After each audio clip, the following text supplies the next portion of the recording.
उस जमाने में लोग ये कहते थे कि जब सांप 100 साल का हो जाता है तो उसके पास खुद को इंसानी रूप में बदलने की शक्ति आ जाती है और वह आपस में बातें भी कर सकते हैं।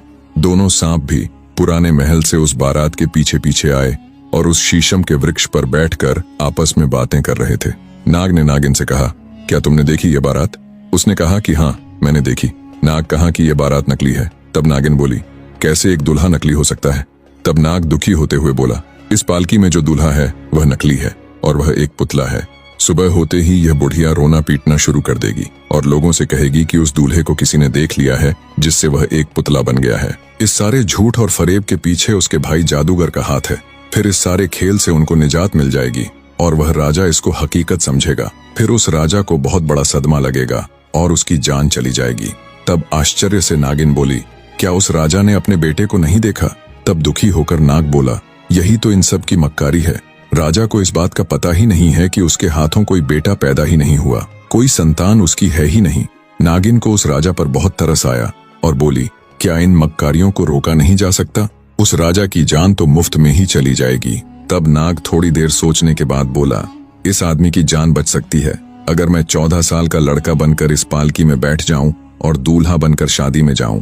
तब नागिन बोली, बुढ़िया जब तुम्हें देखेगी तो वह कैसे मानेगी? तब नाग बोला, बुढ़िया तो पहले ही बहुत सारी मक्कारी फैला चुकी है। जब वह एक जिंदा लड़के को देखेगी तो हैरान हो जाएगी। अगर वह कहेगी कि तुम कौन हो तो मैं कह दूंगा, अगर तुम सच्ची हो तो असल वाले दक्ष को पैदा करो, बताओ कि वह कहाँ है। तब नागिन बोली, वह सब ठीक है मगर तुम उसके बाद क्या करोगे? तब नाग बोला, मैं दूल्हा बनकर उस आदमी की बहू को वहां ले जाऊंगा, फिर किसी भी तरीके से 1 हफ्ते के बाद तुम्हारे पास आ जाऊंगा। नागिन को इस आदमी से हमदर्दी तो हो गई मगर वह बोली, मैं तुम्हें सिर्फ एक शर्त पर जाने दूंगी, तुम्हें 1 हफ्ते तक मेरे पास वापस आना होगा। तब नाग ने कहा, ठीक है, मैं जरूर आऊंगा।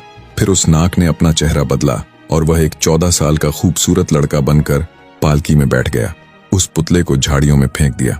बुढ़िया सुबह होते ही अपने कुटिया से निकलकर अपनी मक्कारी का अंजाम देने वाली थी।